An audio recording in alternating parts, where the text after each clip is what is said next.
کراچی میں طوفانی بارشوں کی تباہ کاریاں ابھی ختم نہیں ہوئیں کہ اب لاہور، راولپنڈی، ملتان اور دیگر شہروں میں بھی شدید بارشیں شروع ہونے جا رہی ہیں۔ شہری علاقوں میں اربن فلڈنگ اور ندی نالوں میں طغیانی کا خدشہ ہے۔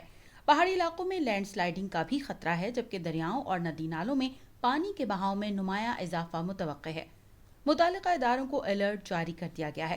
ملک کے بالائی علاقوں میں تیز بارشوں کا سلسلہ داخل ہو رہا ہے۔ اتوار کی رات سے منگل کے دوران پنجاب، بالائی خیبر پختونخوا، گلگت بلتستان اور آزاد کشمیر میں اکثر مقامات پر تیز بارش کا امکان ہے، جبکہ پیر سے بدھ کے دوران راولپنڈی، اٹک، چکوال، جہلم، منڈی بہاؤالدین، حافظ آباد، گجرانوالہ، سیالکوٹ، ناروال، لاہور، قصور، اوکاڑہ، فیصل آباد، جھنگ، سرگودا، میاں والی، خوشاب، ٹوبہ ٹیکسنگ میں اکثر مقامات پر تیز ہواؤں اور گرج چمک کے ساتھ موسلا دھار بارش کا امکان ہے۔ راجن پور، ڈیرہ غازی خان، ملتان، بہاولپور، خانے وال، زوب اور بارکھان میں بھی موسلا دھار بارش کا امکان ہے۔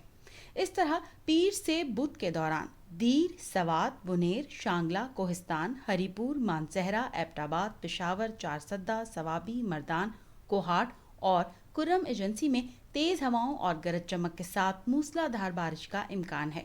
موسلا دھار بارش سے پیر اور منگل کے روز شہری علاقوں میں اربن فلڈنگ اور ندی نالوں میں طغیانی کا بھی خدشہ ہے، جبکہ پہاڑی علاقوں میں لینڈ سلائیڈنگ کا بھی خطرہ ہے، جبکہ دریاؤں اور ندی نالوں میں پانی کے بہاؤ میں نمایاں اضافہ متوقع ہے۔ صورتحال کے پیش نظر تمام متعلقہ اداروں کو الرٹ جاری کر دیا گیا ہے۔